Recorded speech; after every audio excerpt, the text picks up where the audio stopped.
Chefs Without Restaurants, episode 151 with Liz Solomon Dwyer. This is the Chefs Without Restaurants podcast with your host, Chris Spear.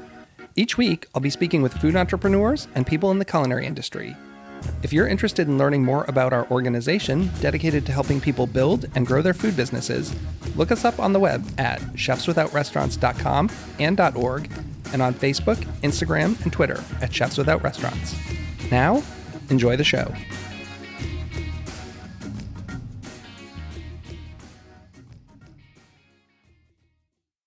Welcome to the Chefs Without Restaurants podcast. I'm your host, Chris Spear. On the show, I have conversations with culinary entrepreneurs and people in the food and beverage industry who took a different route. They're caterers, research chefs, personal chefs, cookbook authors, food truckers, farmers, cottage bakers, and all sorts of culinary renegades. I myself fall into the personal chef category, as I started my own personal chef business, Perfect Little Bites, 11 years ago. And while I started working in kitchens in the early 90s, I've literally never worked in a restaurant. Hey everyone, it's Chris. I hope you're having a fantastic day wherever you are and whenever you're listening to this. So this week, I'm talking breakfast tacos with Liz Solomon Dwyer. She's the founder of King David Tacos. She's an Austin, Texas native. I guess breakfast tacos are something big down there. Unfortunately, I was in Austin back in April, but didn't have any breakfast tacos. Seems like a big miss on my part, but we had COVID and we weren't really going out much. But I digress. So Liz moved from Austin to New York City, where she wanted to start her own breakfast taco business. What started as a drop-off catering business grew to 2 food carts, bringing breakfast tacos to the people of New York City. But then she was able to grow it to what's over now 50 locations. Her tacos can be found at retail partners like Whole Foods and Stumptown, as well as their relatively new brick-and-mortar location. Now, if you know me, you know that I love tacos. So I want to talk about, obviously, tacos. What makes a good breakfast taco? We discuss corn versus flour tortillas. We talk about the challenges of hot holding eggs and working with retail partners. But I also wanted to talk about building and growing her business. How do you scale from 2 carts to over 50 locations in just a handful of years? Was this something that was intentional? Had she planned it out? And we talk about something that I'm a really big believer in, which is sticking to a vision. I think it's really easy to get caught up in doing a little of everything. Obviously, if something's not working out, you probably need to change or pivot. But Liz has been doing a great job with the breakfast tacos, and she's really stuck to her guns when it comes to only making breakfast tacos. She's not going down the road of doing, more traditional lunch and dinner tacos, which she probably could do. She's firmly dedicated to making the best breakfast tacos and sticking with that. She also doesn't do made to order, even if you go to her brick and mortar. Everything's made and ready to go. So I hope you enjoy this episode, and if you love the show, please go to chefswithoutrestaurants.org where you can find more info. You can link up to our Instagram, which I would love it if you followed us. By us, I mean me. As well as links to our private Facebook group where we're there to help food entrepreneurs build and grow their food businesses. And you can also subscribe to our weekly newsletter. All of that is at chefswithoutrestaurants.org. And I'd love it if you also supported our sponsors. One is the United States Personal Chef Association, and the other is Vosteed Knives. So the show will be coming up right after a word from this week's sponsors. Over the past 27 years, the world of the personal chef has grown in importance to fulfill the dining needs of consumers. While the pandemic certainly upended the restaurant experience, it provided an avenue for personal chefs to close that dining gap. Central to all of that is the United States Personal Chef Association. Representing nearly 1,000 chefs around the U.S. and Canada, and even Italy, USPCA provides a strategic backbone for those chefs that includes liability insurance, training, communications, certification, and more. It's a reassurance to consumers that the chef coming into their home is prepared to offer them an experience along with their meal. One of the big upcoming events for the USPCA is their annual conference scheduled for July 7th through 10th at the Hyatt Regency in Sarasota, Florida. Featuring a host of speakers and classes, the conference allows chefs to hone their skills and network with like-minded business people, and is open to all chefs in the industry.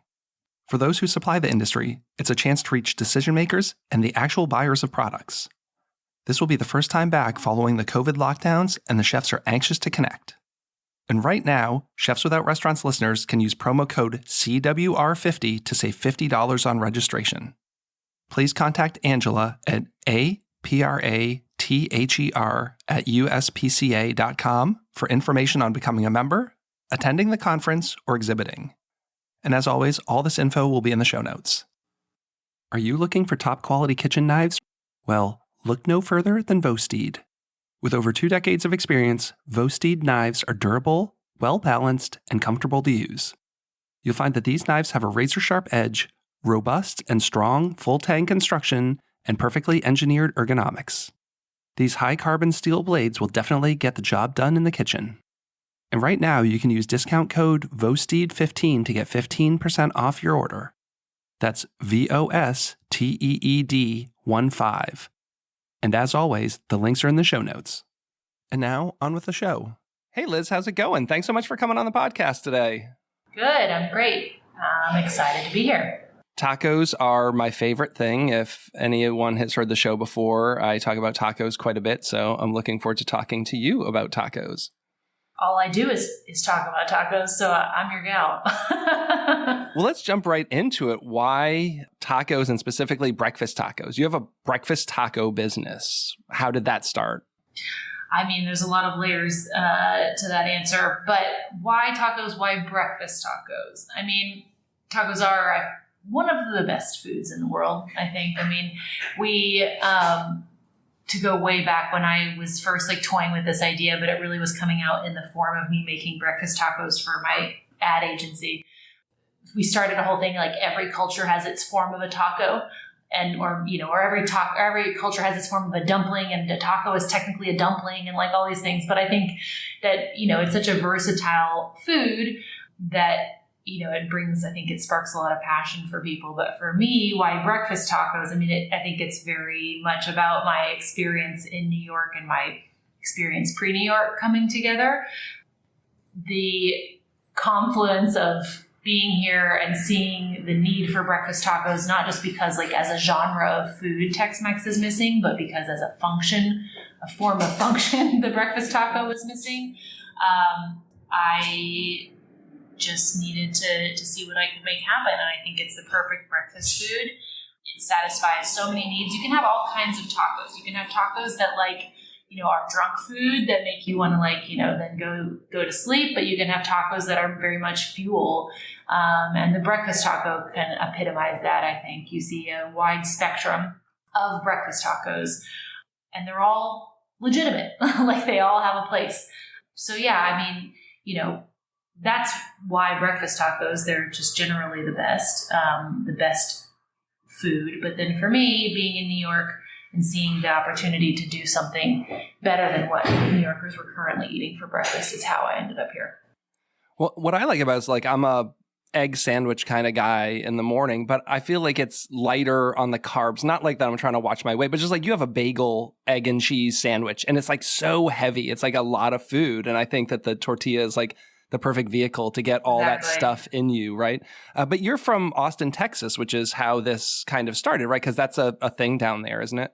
Yes. Yep. So I was born and raised in Austin and then went to UT. And breakfast tacos are very much a thing. They are the thing. I mean, tacos, Tex-Mex are the thing, and I guess barbecue. But it's very hard to find a salad. Not so hard anymore. And it's not like London where you absolutely cannot find fresh greens. No offense, London. But yeah, it's a thing down there. So it was just in the fabric of my upbringing, whether we were making tacos at home or just eating them out. Every birthday dinner was at somewhere Tex-Mex. So it's so part of your daily life that when I moved to New York and people tell you there's no Tex-Mex, they say these things and you don't really believe it because it's how could you just not have something that everybody eats every morning almost in Texas? It doesn't make sense. Well, what makes a perfect breakfast taco? These are they always flour tortillas? It's a setup of a question. I mean, no, they are not always flour. When you talk about Tex-Mex, I feel like you have to understand that flour, I think, is the core tortilla. This is not Mexican food. This is Tex-Mex. So flour is your baseline. Corn is always a modifier. Like if you want your tacos on corn, that's like how would you describe it? It's like, there's like gotta be something analogous to like pizza or something. But if you order a taco, you're getting flour in Tex-Mex, and if you want it on corn, you have to ask, kind of thing. It's like the opposite with like regular tacos up here, because that's like American style, right? Like you go to a taqueria and they give you on a corn tortilla, and if you want it with like shredded lettuce and tomato and ground beef on a flour, they call it like Americano, almost like a dig. Right. Like, okay, you're not having real Mexican food.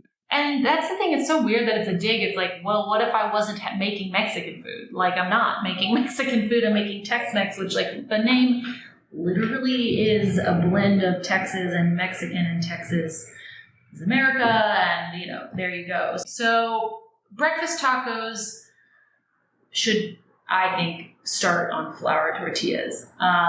Are there delicious ones on corn? Yes. But what makes a perfect breakfast taco, I think, depends on what you're doing that day. Like, it depends on if you're going to work. It depends on if you're in the car. It depends. This is like my husband is such a Liz answer, because I'm not going to give you the exact answer. I'm just going to tell you a bunch of different reasons why everything is different and good. But I think that's the thing is like, yeah, perfect breakfast taco satisfies your need right then. And that's why there's a space for all different kinds. There's a space for Veracruz. There's a space for Taco Deli. There's a space for us. There's a space for Torchy's. They're all so different from each other. I can tell you what I like most about like my favorites. What do you like most about your favorite?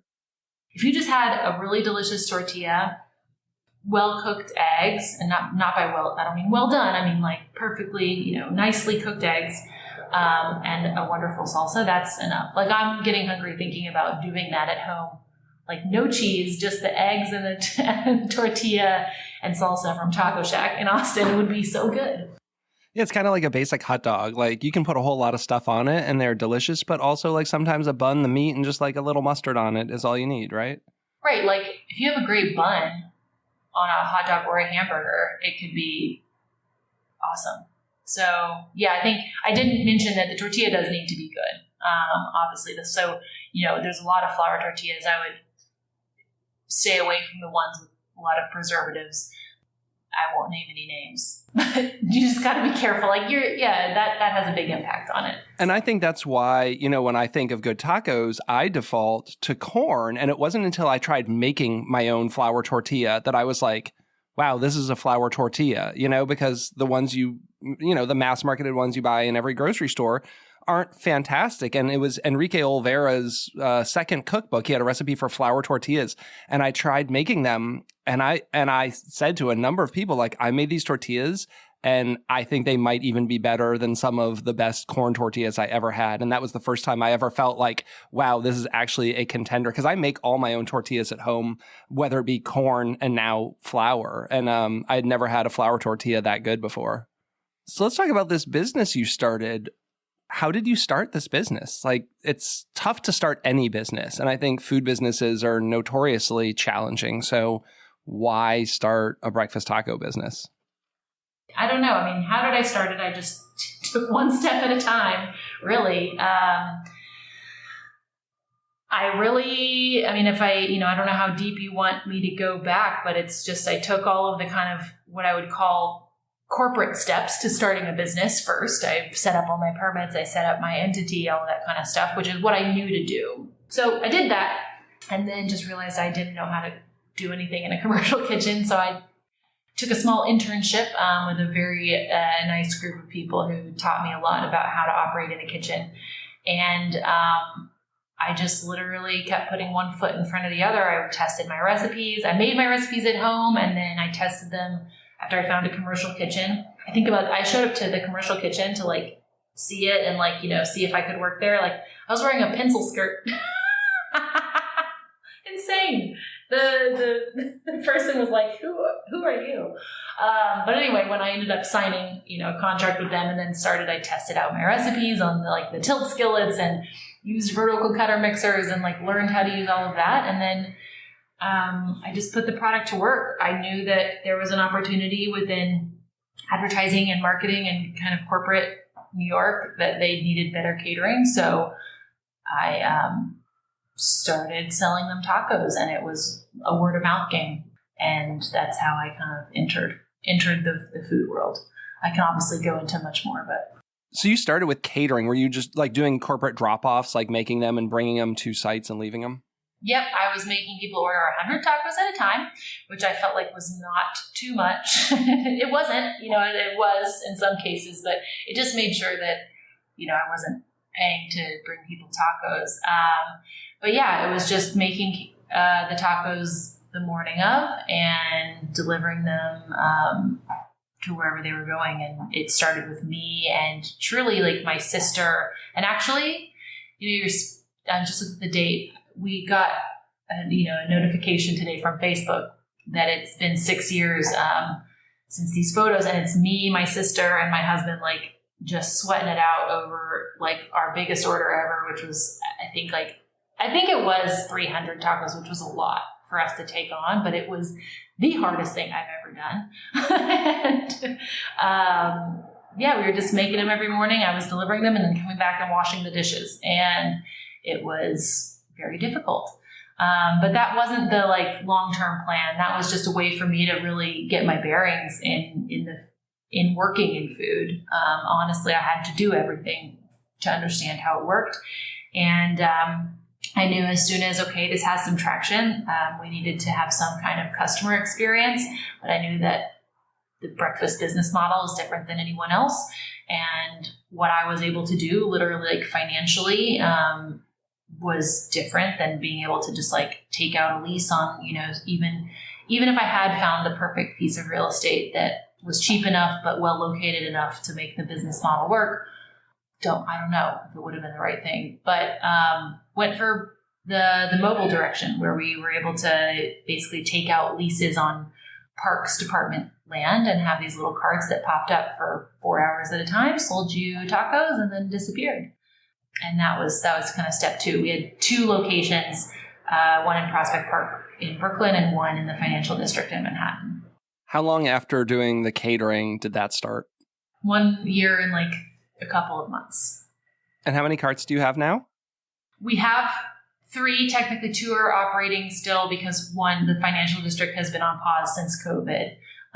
But we have the 3 cart locations. We opened one in Madison Square Park a couple of years after the first 2. And then in between there, we started our retail partner program, which is where we deliver our tacos to coffee shops and cafes every day that they sell.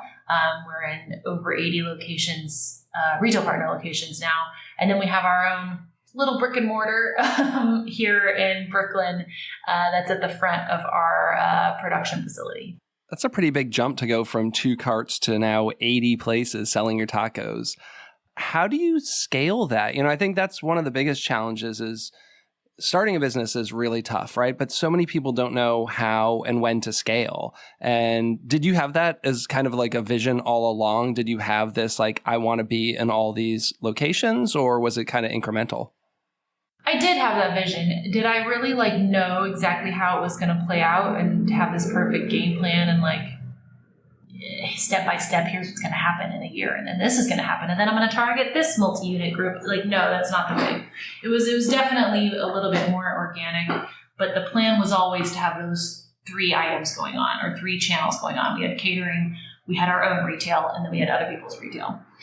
And within other people's retail, aka wholesale, there's opportunity for packaged goods and things like that. So that's still on the horizon. But it's like, the way that we scaled, it was always a business model that I built for scale. I always kept it very lean and the product very focused. Like, why not do lunch tacos and dinner tacos and all these other tacos? And it's like, because I needed to keep it pretty modular and I needed to keep it like focused on the morning, and we can do the morning better than anyone else. Let's just keep it there. And that way, when we are adding 5 locations a week, it's like, it's not reinventing the wheel every time. It's just like, here's my 4 tacos.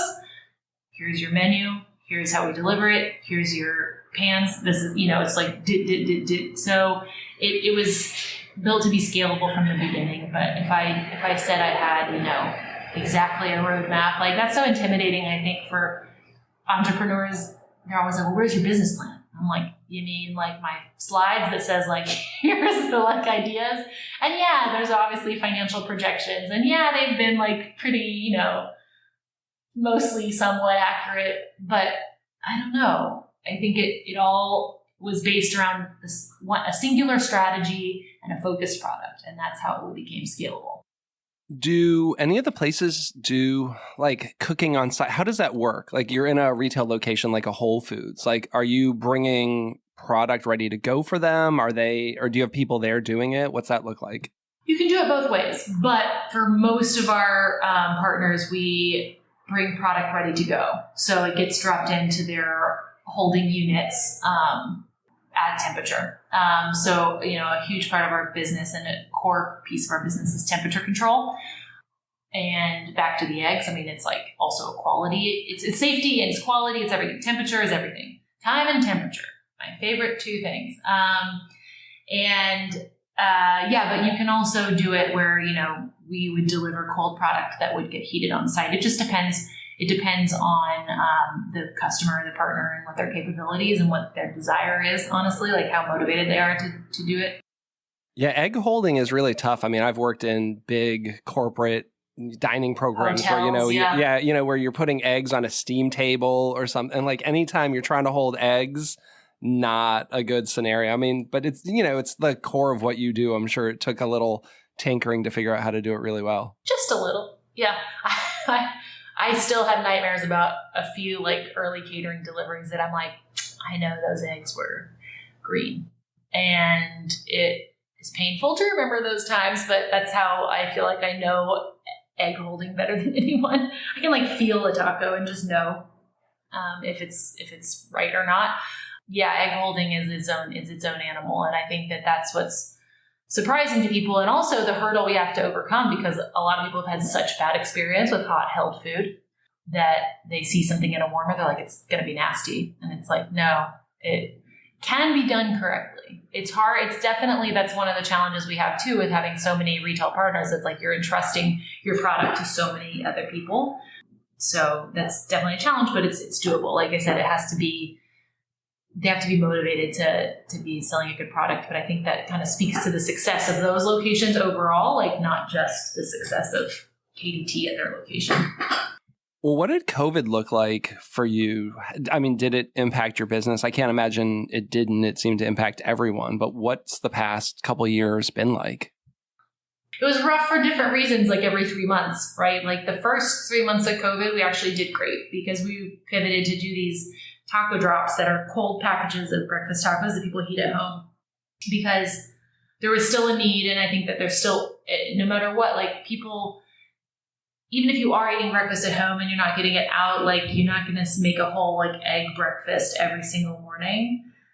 So you need to have an element of convenience, but you do want something, especially at home, like satisfying and, warming and wholesome. And so our tacos fit that need, and they helped people feel like a little bit like their old life, but at home. Like if they were getting our tacos somewhere else, or if they used to order them at their office, they would have them at home. And I hear from people all the time now that they'll just randomly, I'll be training someone at a new, retail partner location, and they'll say, I ordered your tacos during the pandemic. I'm like, it's still the pandemic, but no, at the beginning of the pandemic.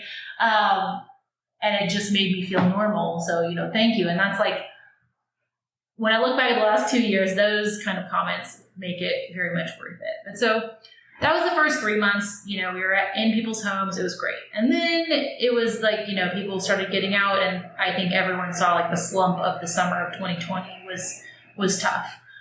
Things changed. It's like people were nowhere. It's like they weren't at home, but they also weren't out.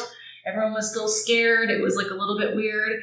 And then the taco drops were still going, but our wholesale partners started reopening, but everybody was slow. Catering was completely not a thing because there were no offices, there were no group gatherings. It was pre-vaccines.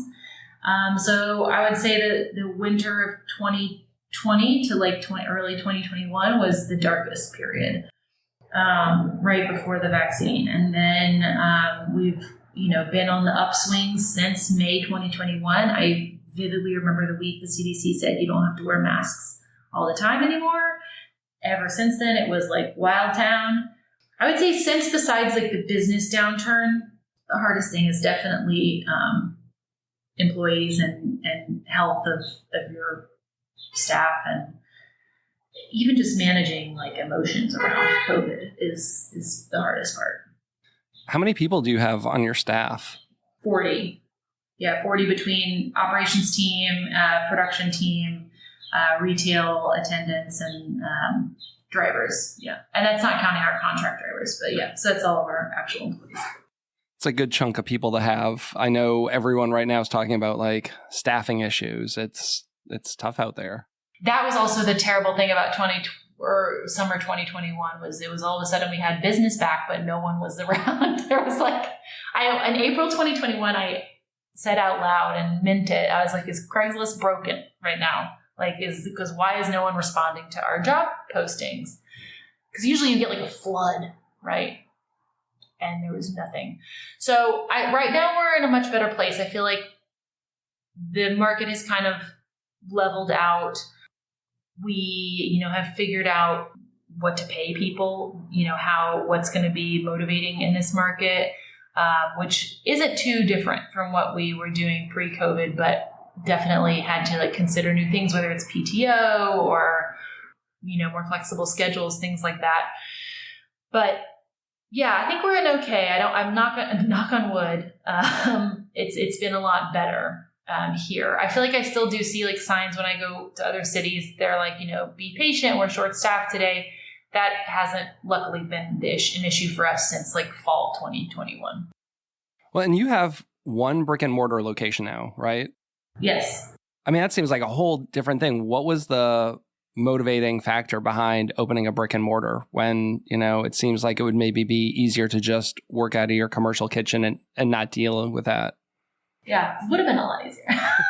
No, it's like, I always did want to have some kind of brand presence. I just always, true to like the minimum viable product situation. It's like, I wanted to do it when it made sense, like not just for vanity's sake, right? So we knew we were going to have to build our own production facility, and ideally it would have been in a place that we could have our own retail, because if you could sell tacos, like, we don't need a place that has a bunch of seating because it's all grab and go. We don't need, a place that has a ton of traffic because we're also making our tacos out of here. So it's, it's not like that's the only revenue coming in. So I always was like, when we build our own production facility, we'll just carve out a small chunk. Like, we only need a small chunk with a little warmer and a sink, and we can do what we do everywhere else. So that was the reason for it. It's nice, and it was lucky. Our space here actually, is bigger than just a little window. We have a nice big patio and things, but it just made sense. It was kind of like a why not. And we do try very hard to stick to our guns here, like, not doing made to order tacos. That was a question. And I think some people honestly come here expecting that we would be doing made to order because it's our headquarters, but we don't, because we're a grab and go brand.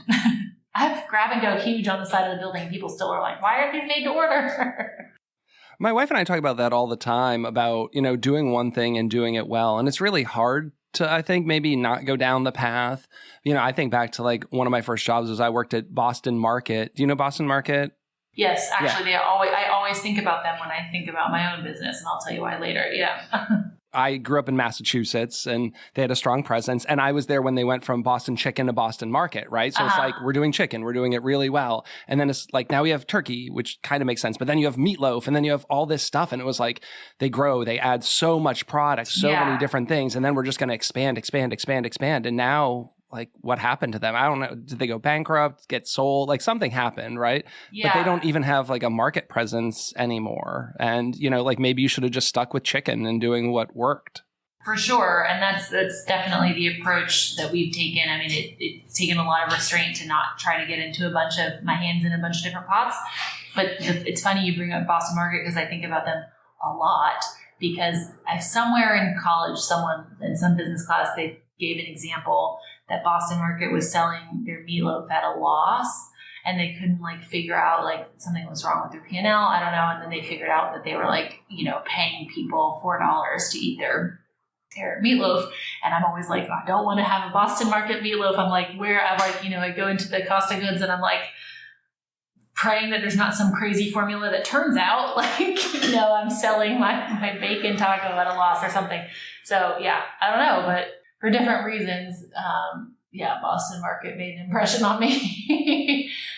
And yeah, I think a lot of when I started this, especially, one of my biggest kind of watch outs was making sure I didn't fall into whatever trap everyone else who had done breakfast tacos before me here had fallen into that didn't work.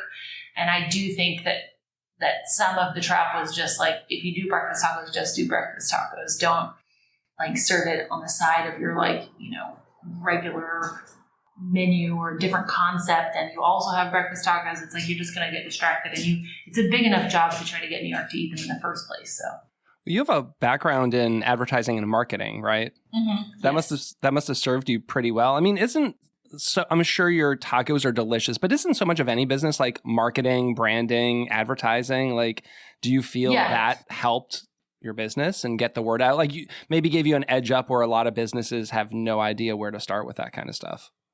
Yes, I do think it did. I would say, like, if I'm critiquing my own path, like, we haven't done as well in marketing and advertising as we could have given my experience. I think because I was so focused on the operation of the business versus marketing. But definitely establishing the brand. Like I said, when I said I took all the steps, like the corporate, like check your boxes, it was like, logo, color palette, like all these things. Like that was very easy for me to knock off the list from the beginning. And it enabled me to quickly like position ourselves for different things. Whether it was menus for our retail partners, and it gave me, a good customer service experience. It gave me like good business and like team management experience, and even just how to handle HR stuff. Like, so the background of in operating the business, it gave me a lot of information or on the job experience. Well, what do you wish you knew before you started your business? Like, if you could go back and talk to yourself now, having been in it a few years, anything that like would save you a lot of time and effort if you had just done differently from the start? I wish I had more food science information. I really wish I had, like, I don't know what course or where I would have found it, but I back to the eggs. I wish I knew more about that instead of just learning it all by trial and error. And some of those things, like just principles of temperature, and not to give the impression that like there was ever a food safety issue. It just literally, I could have like not cut corners. I just could have made things easier. I could have like avoided having overnight shifts. Like there's like things that would have just made my life easier. But that said, doing it the hard way taught me the ins and outs of all of the things that can go wrong. So, yeah, I mean, you're going to have something. Someone always has something they're going to get into. Yeah, I think that food science, and then it would have been cool to just have a little bit more money to start. I always look back and I'm like, people, see me and they're like, oh yeah, you're, after this business, would you start another one? And I'm like, hell no. But maybe then I say, hell no, but just maybe I would if I had more money. Like having actual capital to start it would have made things easier. But then I also think like if I did, then I could have fallen into a lot of mistakes that would have just been lazy because I would have not cared as much. Like, oh, if this doesn't work out, or if this is a waste of money, or if I just buy this equipment on a whim, like if I don't search for the best price of this, or, whatever, like you just kind of get less disciplined. So there's also pros and cons to that. I'm big into bootstrapping. I mean, I started my business with, just a couple $1,000s. And that's why I tell people all the time, like getting in the personal chef business, like go buy your china at IKEA or even like Goodwill, like you don't have to have all this stuff. The first step does not be hire a graphic designer to do your logo and get your car wrapped and buy like all this like fancy equipment. It's like go to a store and buy some $15 pots and pans and like just start cooking for people and go from there. Yeah. It makes you have to make decisions, and that's, I think, important. I think at some point you need, like, there's also the flip side of, like, when you don't get capital when you need it, and being undercapitalized is also dangerous at some point. Do you have goals? Are you someone who sets goals, either short-term or long-term? Oh, God. Yeah, I think I do, but I don't probably, like, again, like, I don't, like, write it down. then the follow-up is like, what are those? Do you have a plan? Like, is there something that we haven't talked about yet that's on the horizon that you're like kind of working on that's not super secret? It's not super secret, but it's obviously like our goal is to go beyond New York. It's to bring, it always has been from the very first pitch deck, if you will, to bring breakfast tacos to markets that don't have them and doing it in a way that makes sense for that market. Because I think everyone sits around scratching their head like, why don't we have Tex-Mex? Why don't we have breakfast tacos? And it's like, well, because Texas is a unique market. And also New York is a unique market. And then maybe there's areas of the country that could be a little bit more like, you know, rinse and repeat. But yeah, you have to, I guess, you know your audience, know your strategy, and do it, I guess, enter markets in a way that works for those places. So going beyond New York is definitely on the horizon for us, and figuring out a way to do that efficiently is the next big challenge. I think we know, but I'm sure we'll learn some things along the way. So the goal is to, you know, have King David Tacos be a national brand in the next 10 years. That would be sick. I would love that. Bring some breakfast tacos to the DC market. DC is definitely next. Like, that's what I would consider regional. And it's a big enough urban market that I think you guys are ready for breakfast tacos, and your lifestyle lends itself to the grab and go breakfast taco. Yeah. Well, the thing I'd say is, you know, the traffic here is atrocious. So what you have to do is get up ridiculously early to get into the city well before your job probably starts. And then you have time to kill. Like, that's what I find. Like, I'll have an 8 a.m. meeting in DC. So I have to leave my house at like 5:30 just to beat the morning rush. And then you're in the city and it's like, well, what am I going to do for the next hour and a half? And I end up just like parking my car somewhere and hanging out. It's like, having a place where you could get a breakfast taco would be amazing. Yeah, exactly. So I think we can do that. And like, you know, in Philadelphia, I think Chicago would be a great one for us. But then, you know, it is a question of how do you do that in places that do have less density or don't have such like a concentrated rush hour in the mornings. But, you know, back to the taco drop thing and having KDT in your home, that's very much within our wheelhouse. So it might be that, you know, you have these kind of more dense urban cities that you can do King David Tacos at retail partners, at coffee shops and cafes. And then for the people in Nebraska, you know, you can find KDT in your frozen aisle. Well, I love when people share resources. So I always ask, do you have any resources that you love? And this could be a book, an app, a course you've taken, like something that's helped you in your business. Do you know who has been a major, it goes this like food science element of my business, Serious Eats and Kenji Lopez Alt, right? Did I get him? Yeah, you got. Yes, I did it right. Okay, J. Kenji Lopez Alt. I was like, I see it on the front of my cookbook every day, and I don't say it out loud ever. So Daniel Gritzer, who is the current culinary director, has been on my podcast. We did a 3-hour podcast together because I just wanted him to come and nerd out about food science. And we sat on a Sunday night and we talked. I broke it up into 2 episodes, and we talked from like 8 to midnight one night on Zoom and just recorded this because I just wanted to nerd out. You know, we talk about olive oil and polyphenols and like all this like real nerd stuff. I'm like, this is the one for the food nerds. I'd love to get Kenji on the show. He's, you know, got so much going on now with his new wok cookbook and everything. Yeah, really good. That's one of my favorite resources is Serious Eats. Yeah, when I had to get educated on something, like, you know, we just, even though we are very focused on breakfast tacos, we introduced happy hour at our location just 3 days a week, using all of the same stuff we already make. But the one thing we needed to add was rice.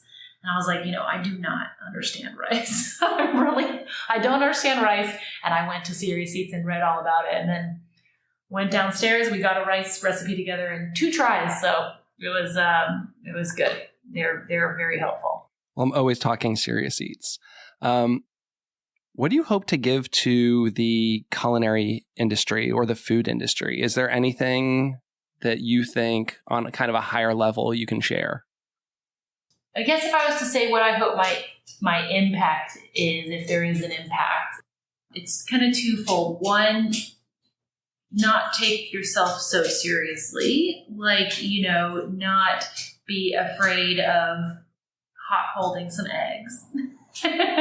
And saying like this, can be delicious, and it's not so much about like, is this what you expected, but is it about, is this delicious, and do you like it? And I know, and there is a place for food that is nutritious, fulfilling, wholesome, and maybe like wrapped in a foil, and everybody can be okay with that. It doesn't need to be looked down upon. So, and that's for grab and go food in general. I think that it can be done well. So, not to take food so seriously in the sense that you feel like you're, in a cool contest. The other part would just be to like break conventions. I feel like I talked to one guy who we worked with. It's too long of a story to get into, but we worked with him in a totally different capacity, but he is a chef. And I asked him, I was like, so what do you think? Like, he's a renowned chef. And he was like, if someone had asked me if this was possible, I would have said absolutely never. We were working with him on construction, something, so he wasn't even in food, but I was like, I'm curious. And like, you've seen our operation, like, what do you think is going on? He was like, I just never thought it was possible to hold an egg like this. I said I've talked about tacos on the show before. Like, that's kind of like all I really want to eat. I never worked in super fine dining. Like, I've never worked in a Michelin restaurant. I find some of that stuff interesting. I like to go to nice restaurants, but at the end of the day, like, Texas food is what I want. Like, I want tacos and barbecue. Like, I joke that we went to Texas just so we could eat barbecue and tacos. And I'd much rather go get like a couple $4 or $5 tacos than drop like $300 on a 10-course meal somewhere. And I think a lot of people are kind of seeing the light on that. Not that fine dining's dying or ever gonna completely go away, but I think there's a time and a place for it. It's wonderful. Yeah. I mean, I went to 11 Medicine Park before they went vegan. We got in off the wait list a few years ago for my birthday, and it was delicious. I was like fascinated by it was true art, people moving around the room was artful. Like, everything was artful. But I ate a bag of Cool Ranch Doritos afterwards, and that's not a knock on them. It's just like, that's not like a meal that I can have all the time, but it was awesome what they accomplished. That just being the pinnacle of food is, I think, maybe what everybody needs. There needs to be pinnacles in different areas. Well, if you look at, we just had the James Beard Awards last week, and Best Chef Mid-Atlantic, a Mexican restaurant in Philadelphia selling tacos. South Philly Barbacoa. So, that's kind of the thing I like to see, where it's like, we're not just getting these super fancy restaurants. It's like, if the best chef is, a woman selling tacos out of a small restaurant in Philly, I think that's a step in the right direction. 100%. Well, thanks so much for coming on the show. I really appreciate you. I really appreciate you dropping in and spending some time with us today. For sure. It was fun. And to all of our listeners, this has been Chris with the Chefs Without Restaurants podcast. Thanks so much and have a great day. Go to chefswithoutrestaurants.org to find our Facebook group, mailing list, and chef database. The community's free to join. You'll get gig opportunities, advice on building and growing your business, and you'll never miss an episode of our podcast. Have a great week.